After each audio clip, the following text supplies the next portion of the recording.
I'm Julie Saunders. I'm Jan Wilson. Julie and I both have experience as school librarians, and we've worked together as district library leaders.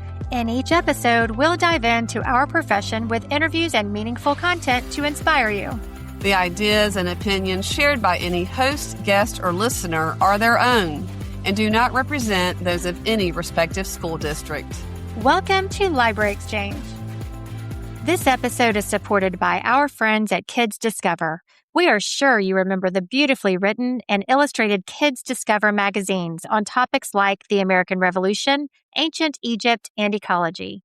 Now, their digital platform, Kids Discover Online, is fast becoming a favorite for K-8 students. It offers an entire library of science and social studies content with multiple reading levels and a suite of features, making it accessible for every learner. Ready to try it? Visit kidsdiscover.com/digital to get 60 days of trial access for your entire school. We're doing things a little differently this episode. We're starting out with our key points and then leading you into the interview. Yeah, we're pre-capping instead of recapping. And that's a word, Julie. Look it up. Okay, great. We're doing this for a couple of reasons. One, we want to emphasize some things for you to listen for. And two, our guest, Tiki Love, she's so darn humble that she kind of downplays the steps she took to build her leadership confidence, to step into that role and lead from the library. Jan and I have strong feelings about what it takes to become a leader in librarianship. A huge part of this is perception, how your role is viewed in your building. If you're not seen as a leader in your school currently, don't worry. It's never too late to turn that around. Right. And it can take time for that to happen, but you need to start turning around this year. Okay, so I'm just going to be direct, Julie, because here's the bottom line. If you're not seen as a leader, then collaborations won't happen. Mm-hmm. And if the teaching staff isn't partnering with you and never sees you in action, then they won't see you as a resource for enriching what they're teaching. So how do we start leadership locally? One place is with the local school library media committee. You're already leading it, but are you sharing your professional goals and program vision with the committee? This is a great leadership opportunity to show how your library supports school improvement goals. Right. And communicating that shared vision for student success is everything. Julie, this is also another reason to make sure you have diverse perspectives on your media committee. So I think you should say more about that. Okay. Well, you want a variety of teaching experiences, grade levels, content areas, and backgrounds on your committee. When you bring those people together, one, you get a blend of perspectives that helps the library serve everyone better. And two, those committee members become your library advocates. Mm-hmm. Can I say one more thing about this committee before we move on? Did you say yes? Yeah. Okay. I hear librarians say that their school library committee only meets virtually and all communication is virtual. They never meet in person. I think those librarians are missing a big leadership opportunity because in-person meetings will allow librarians to be in front of teachers, parents, and at least one school leader who serves on the committee, and they've passed on this. That's just how I feel. Good point. Yeah. Another way to get started locally is to meet each year with new staff to introduce yourself as an instructional partner.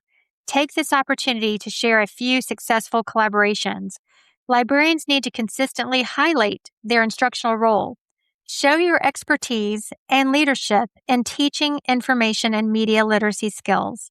This is something that librarians own as a focus area and can really shine as a valuable member of the instructional staff.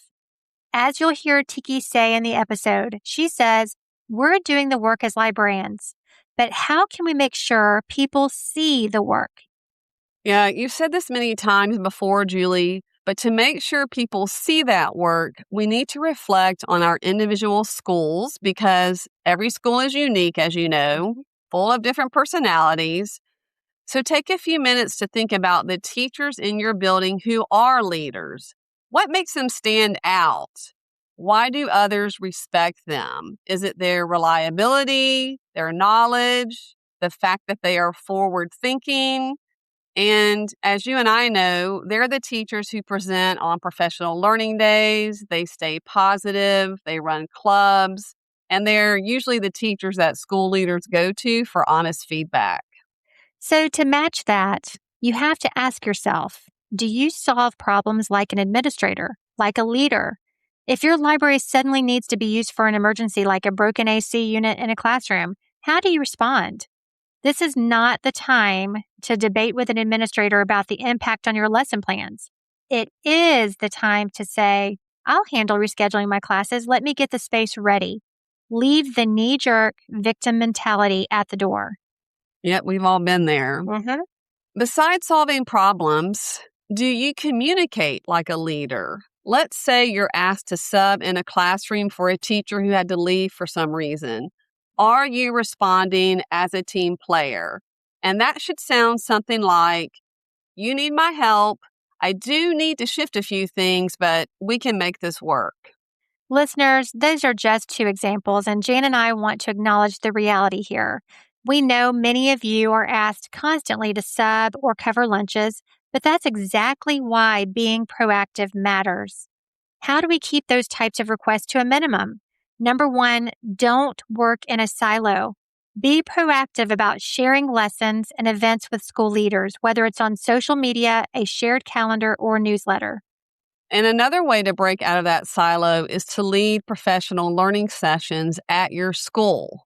And don't wait for someone to ask you. I said that slowly on purpose. Offer a few options to your leadership team and see what happens. Being seen as an instructional leader often just means being visible. Make sure you're stepping outside your four walls. Involving yourself in student activities and school events builds relationships. Yeah, I know some people are thinking right now, hey, school activities and events require time beyond school hours. So we're not saying you need to attend everything, but as Julie says, ROI, return My on favorite. investment, yeah, it's worth it. The ROI is worth it. Connecting with staff and students outside of the school day leads to increased interaction during the school day. As we close our pre-cap, remember that once you have a leadership mindset, consider leadership opportunities at the district, state, or national level. Now it's time for our discussion with Tiki, so keep listening. You're going to hear how presenting at conferences and mentoring new librarians helped Tiki change her own mindset and become a leader beyond her school. Enjoy! Welcome, everyone. It's getting closer to the beginning of the school year for most of us, so we wanted to air this episode to get your wheels turning. Yeah, so Julie, I'm going to need a little WD-40 because my wheels are slow. Okay, I didn't want to do that joke, everyone, but they talked me into it. Okay, seriously, Julie and I talk a lot about the role of librarians and how important it is to be seen as an instructional leader in your school. Because when you're seen as a leader, more teacher collaborations and partnerships form because you're able to demonstrate your knowledge and expertise. Exactly. If teachers aren't collaborating with you and bringing their classes to your library, they can't see your value. Plus, when you take on leadership opportunities and have a leader mindset, it shifts your relationship with your administration. They start viewing you as a partner in school success, not just an extra. Yes, librarians, grab those opportunities. And our guest today is an example of that. Tiki Love, or Tiki as she prefers to be called, brings 30 years of experience as a former high school language arts teacher, as well as an elementary and middle school librarian. As a school librarian, Tiki was named Teacher of the Year in 2021, and she was a finalist for School Library Journal's School Librarian of the Year in 2025. Welcome to Library Exchange, Tiki. Hi, thank you. I'm excited to be here. Great. Okay, Tiki, before we get started on our leadership topic, will you share about where you've spent your 30 years in education? And congratulations, by the way. It's Oh, thank you so much. So I started out, my dad loves me to talk about grad school, but we're not going to count that 'cause I was just interning, but he says always count Massachusetts. So I started there as an intern doing a program called Me Step at UMass Amherst. And when I finished that grad program, I went to North Carolina and taught for 1 year in Wake County, North Carolina. And then I came to Baltimore County, and I've been here ever since. And in Baltimore County, I started off, like you mentioned, as a high school English teacher. So I trekked through various schools in Baltimore County. One thing about me is I'm a daughter of a retired Marine, so I like to move around. So I made sure that I moved around from different school to different school. And from the different schools that I went to throughout the county, I was able to encounter different people and different students and parents and communities. And somewhere during my 10th year, actually, that's not true. Before my 10th year, there was a cohort program. There was a discussion about the number of retired librarians that was about to happen, and people were concerned. So Della Curtis, who was one of the supervisors for Baltimore County, she created a cohort program. And I applied and was accepted, but then I selected a different leadership program and did that for a few years and then changed my mind once I looked behind the gold curtain. Saw what leadership and men was all about. And I was like, nope, that's not for me.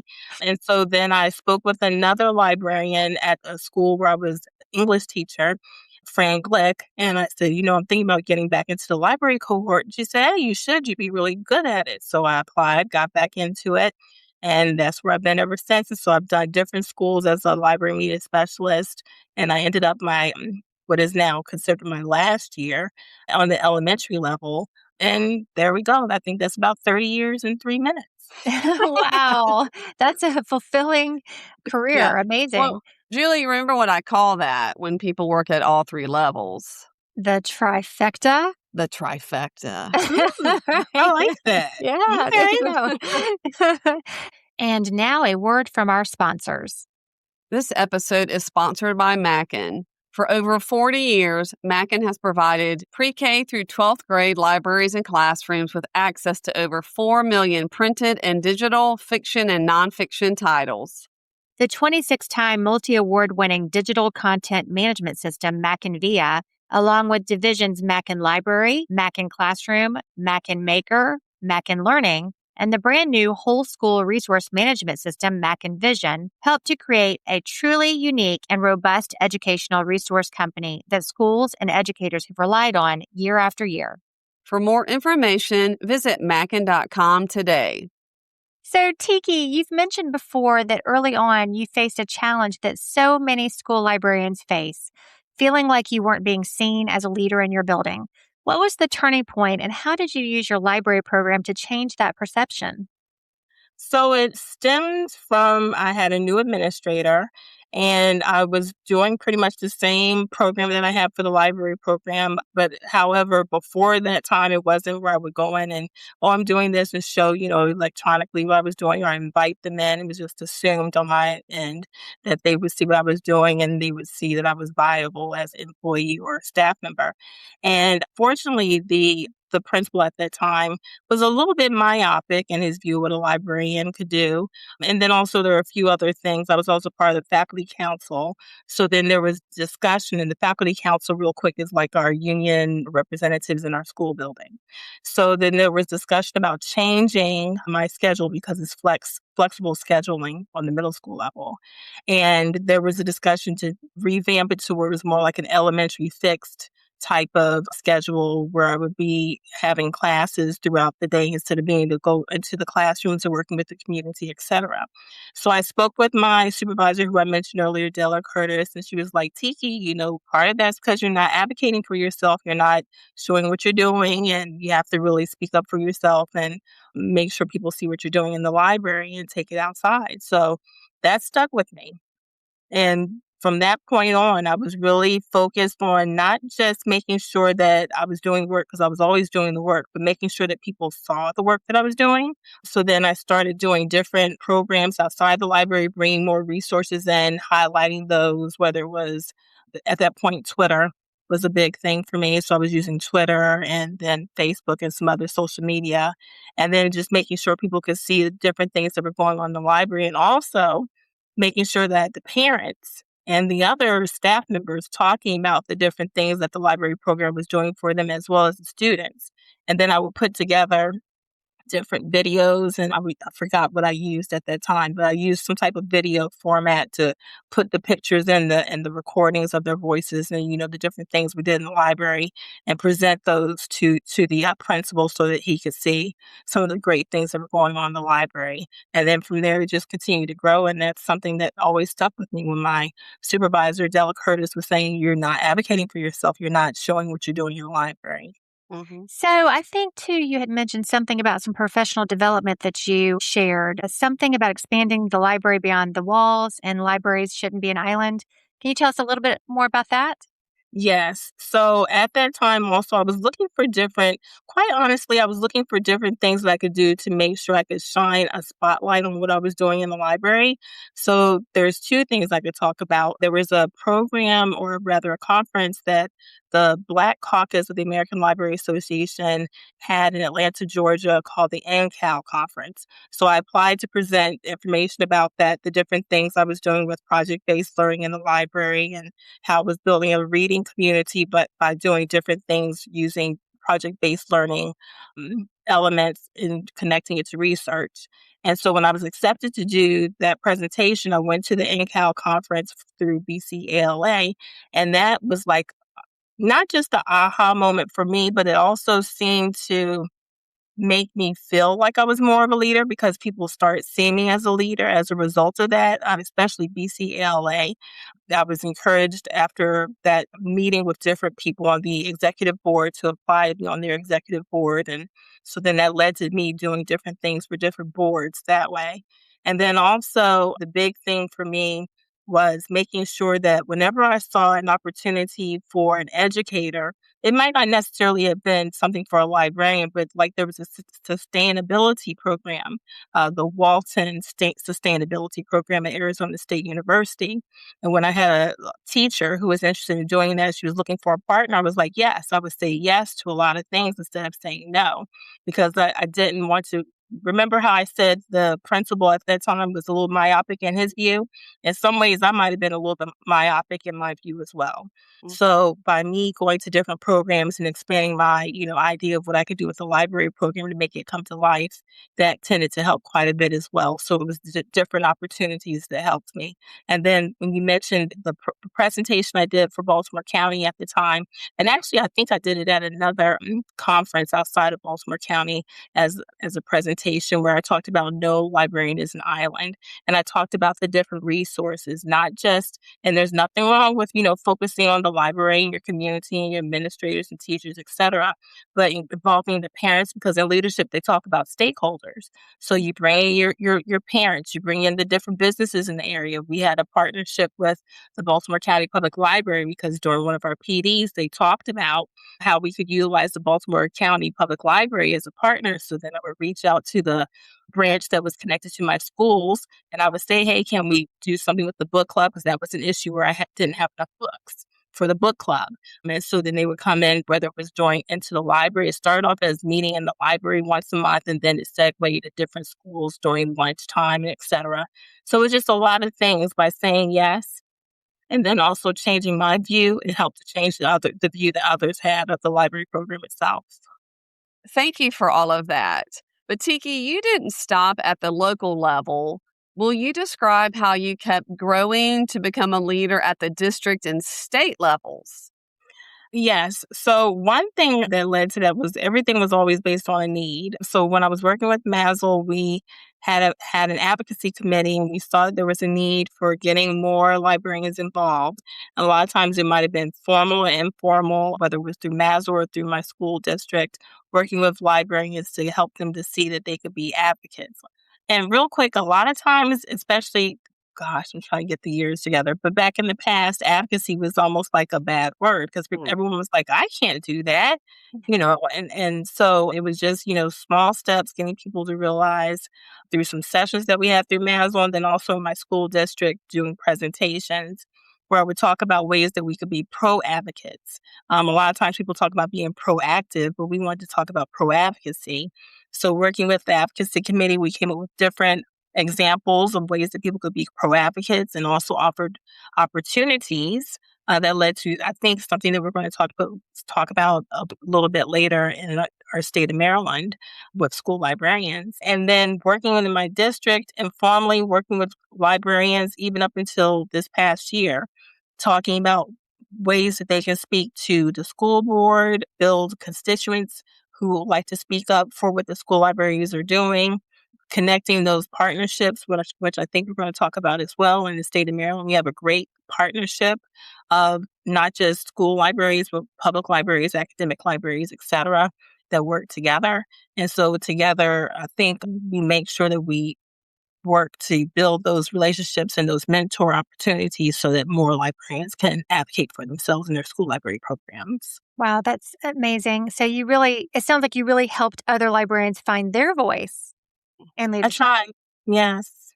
Absolutely. So your leadership journey expanded into organizational roles, serving on the ALA Executive Board, NCAAL, a past president of the Maryland Association of School Librarians, and current president-elect of Citizens for Maryland Libraries.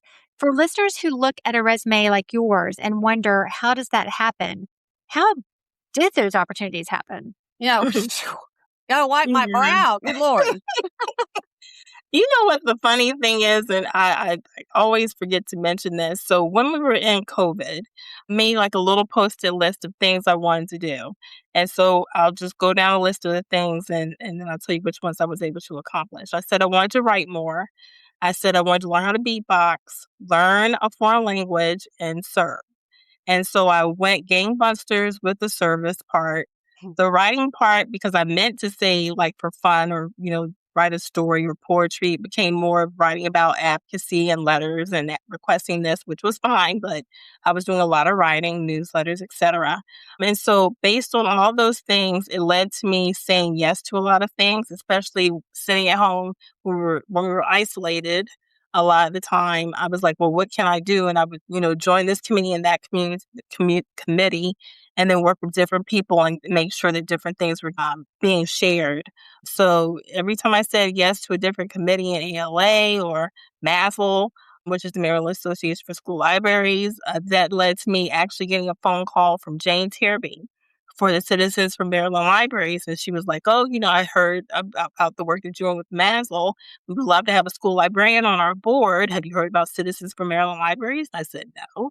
So she told me about it. I thought about it. I said, well, I have a little bit of time on my schedule. I guess I can apply because, she was saying we only have like quarterly meetings and we have a large meeting once a year. So I joined that board. And so a lot of times when I would say yes to an opportunity to be of service, it just segued into something else. Mm-hmm. Yeah. I do like what you said earlier, too, about the word advocacy, like scares some librarians, because I think they view it as a protest or I'm challenging. And so I like that you said you all use the term pro-advocate or pro-advocacy, which puts a little twist on it so that people can understand. Mm-hmm. Being proactive and not reactive to the situation, getting ahead of some of those incorrect talking points that are out there about what we do. Tiki, it has been a pleasure having you on Library Exchange. Thank you for sharing your leadership journey with us. Thank you so much. And I really hope I was able to inspire some other librarians if they're not already involved in their local library communities, whether it's a friend or a support group or their school library association or even ALA, because we all need you. We need more people to take part in making sure that people know the great work that we're doing. Thank you. And you've definitely given our listeners practical advice for stepping out of the library island into school leadership. We are grateful for your time today. Thank you. Make sure to visit our website at www.libraryexchangepodcast.com. There, you'll find episode notes, resource links, and a link to our Etsy store. Plus, you can submit a question or inspiring story that might be featured on a future episode. For guest clips, episode reminders, and trivia giveaways, follow us on Instagram and YouTube at Library Exchange and on TikTok at library.exchange. Thanks so much for joining us today. We can't wait to have you back for our next episode.